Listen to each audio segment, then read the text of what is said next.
One of the questions I'm asked very frequently is, what's the difference between a narcissist and a psychopath? Well, I know that people want simple answers, but these are complicated questions, so it's really hard to give a simple answer to such a complicated question.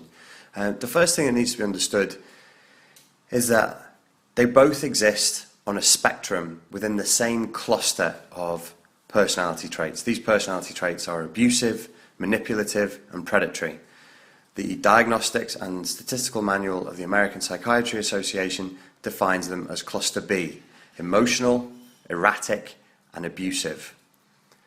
When somebody has narcissistic personality disorder, they usually have other personality disorders comorbid with narcissistic personality disorder from the cluster B.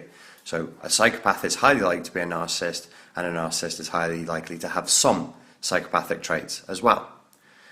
It should also be understood that psychopath is kind of an outdated term. The modern term is antisocial personality disorder. This doesn't mean that you're hiding away from people. What it means is that any and all social contact is used as an opportunity for abuse and exploitation, and being in contact with these people is really a very, very unpleasant experience. They're highly toxic and highly abusive. A pure psychopath is a nightmare to be around all the time. The narcissist might not be.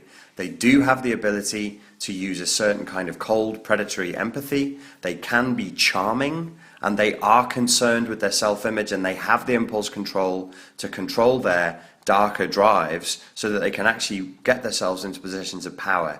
Psychopaths very rarely get into a position of power because they have such shallow effect, meaning their emotions are so clearly very superficial. They have an almost robotic quality to them, and they lack the impulse control to get into the high positions of power. Simply put, the psychopath should be understood as being the template for a criminal. The narcissist should be understood as the template for a power-hungry megalomaniac politician or celebrity, would make more sense.